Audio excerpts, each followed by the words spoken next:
সাবেক প্রধানমন্ত্রী ও BNP chairperson Begum Khaleda জিয়ার অসুস্থতাকে কেন্দ্র করে সামাজিক যোগাযোগ মাধ্যমে পরিকল্পিতভাবে গুজব ও অপতথ্য ছড়ানো হচ্ছে। আসন্ন নির্বাচনকে সামনে রেখে দেশের সংবেদনশীল পরিস্থিতিকে পুঁজি করে একটি সংঘবদ্ধ চক্র ভুয়া ও বিভ্রান্তিকর তথ্য ছড়িয়ে যাচ্ছে। অনুসন্ধানে দেখা গেছে, মনিটাইজেশন ও ভিউ বাণিজ্যের উদ্দেশ্যে শতাধিক ফেসবুক প্রোফাইল, পেজ ও গ্রুপ থেকে একই ধরনের তথ্য ছড়ানো হচ্ছে।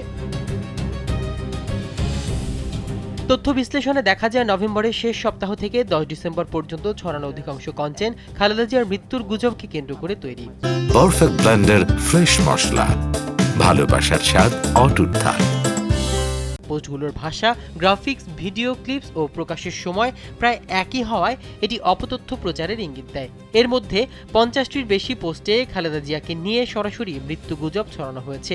10টি পোস্টে বিদেশে নেয়ার দাবি, 30টি পোস্টে শারীরিক অবস্থা নিয়ে বিভ্রান্তিকর তথ্য এবং 11টি পোস্টে রাজনৈতিক কারণে মৃত্যুর খবর গোপনের অভিযোগ তোলা হয়েছে।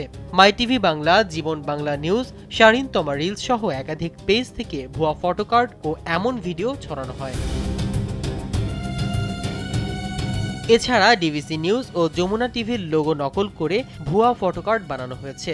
সাথে পুরনো ভিডিও ও বিভিন্ন ব্যক্তির ছবি ব্যবহার করে সেগুলোকে ব্রেকিং নিউজ আকারে উপস্থাপন করা হচ্ছে।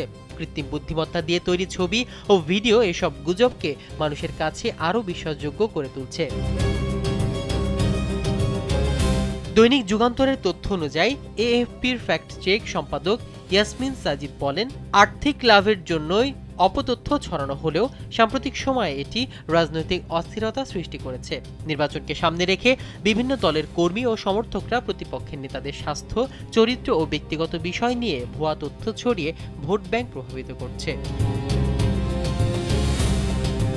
বুধবার বিএনপির মহাসচিব মির্জা ফখরুল ইসলাম আলমগীরের অসুস্থ হওয়ার একটি ভিডিও ছড়িয়ে পড়ে। সেখানে দাবি করা হয়, বিজয় দিবসে সাভার স্মৃতিসৌধে বক্তব্য দেওয়ার সময় মির্জা ফখরুল হার্ট অ্যাটাকের শিকার হন। তবে ফ্যাক্ট চেক করে দেখা গেছে ভিডিওটি 1 বছর আগের, অথচ মির্জা ফখরুল এবার জাতীয় স্মৃতিসৌধেই যাননি।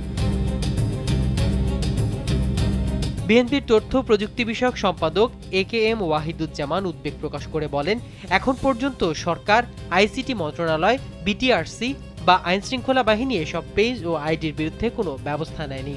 নির্বাচনকে সামনে রেখে এই ধরনের গুজব আরও বাড়তে পারে, যা পুরো নির্বাচন প্রক্রিয়ার জন্য হুমকি হয়ে দাঁড়াতে পারে।